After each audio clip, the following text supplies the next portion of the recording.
Okay ba ang 38 teeth para sa patag at ahon? Bro, noong 2021 ay naka Shimano GRX gravel crank ako na may 40 teeth. Tsaka yung cogs ko noon is 10 speed na Sunshine. Max ko na teeth is 42 teeth. So, i-share ko lang sa inyo itong isang ride namin kasi ito lang yung lumabas sa memory sa Facebook kaya masishare ko sa iyo.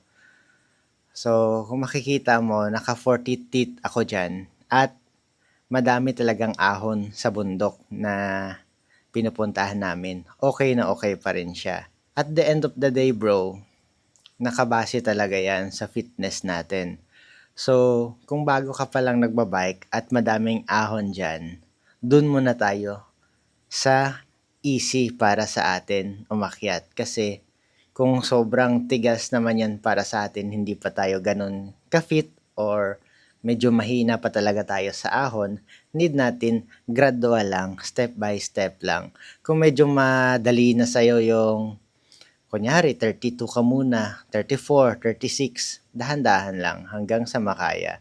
Pero kung sa patag, 38 teeth, ang ganda na niyan.